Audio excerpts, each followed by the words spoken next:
সরকারি চাকরি দিয়ে পুনর্বাসন সহ ১১ দফা দাবি জানিয়েছে কোটা সংস্কার আন্দোলন ঘিরে সহিংসতায় বৈষম্য বিরোধী ছাত্র আন্দোলনে নিহতদের পরিবার। প্রস্তাবিত বৈষম্য বিরোধী ছাত্র আন্দোলনে নিহত ও আহত পরিবার বিষয়ক কমিটির আহ্বায়ক হারুনুর রশিদ স্বাক্ষরিত এক বিবৃতিতে এ দাবির কথা জানানো হয়। বিবৃতিতে বলা হয়, বৈষম্য বিরোধী আন্দোলনে নিহত ও আহত শিক্ষার্থী, শিশু, যুবক, বৃদ্ধ, পুরুষ ও নারীর পরিবারের সঠিক তথ্য সংগ্রহে উদ্যোগ নেওয়া হয়েছে। তাদের ১১ দফা দাবিগুলোতে বলা আছে,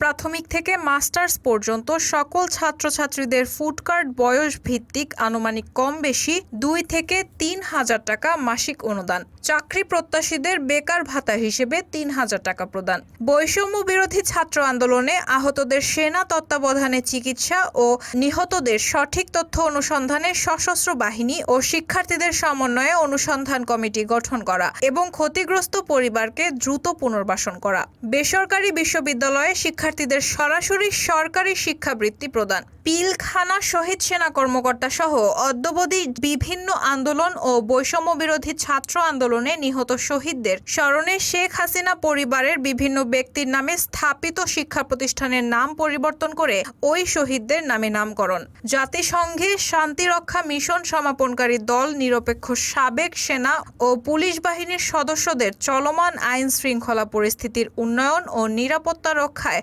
তাদের জরুরি ভিত্তিতে অন্তর্ভুক্ত করা এবং তাদের সহযোগী হিসেবে বিএনসিসি ও বাংলাদেশ স্কাউটকে অন্তর্ভুক্ত করা, বিগত দিনে আন্দোলনে ব্যবহৃত সকল অবৈধ অস্ত্র উদ্ধারে দ্রুত উদ্যোগ নেয়া, গ্রামীণ সামাজিক অর্থনীতি দ্রুত বিকাশে বন্ধ হয়ে যাওয়া স্থানীয় সামাজিক সংগঠনগুলোকে সক্রিয় হতে রাষ্ট্রীয়ভাবে উৎসাহিত করা, বিগত সরকারের আমলে সৎ ও দক্ষ সব শ্রেণীর কর্মকর্তা কর্মচারীগণ যারা জুলুম ও বৈষম্যের শিকার হয়ে প্রমোশন বঞ্চিত বা বাধ্যতামূলক অবসর গ্রহণকারী তাদের পুনরায় পদায়ন বিবেচনা, বৃহৎ ঋণখেলাপিদের অর্থ ও বিদেশে পাচারকৃত সকল অর্থ দ্রুত ফিরিয়ে আনা এবং বৃহৎ ঋণখেলাপি ও অর্থ পাচারকারীদের সামরিক আদালতে দ্রুত বিচার করা, কোটা বিরোধী আন্দোলনের সক্রিয় শিক্ষার্থী পরিবার, আহত পরিবার ও নিহত পরিবার হতে সমন্বিতভাবে অন্তত একজনকে অন্তর্বর্তীকালীন সরকারে অন্তর্ভুক্ত করা। রায়হানা মুন, সবার কথা।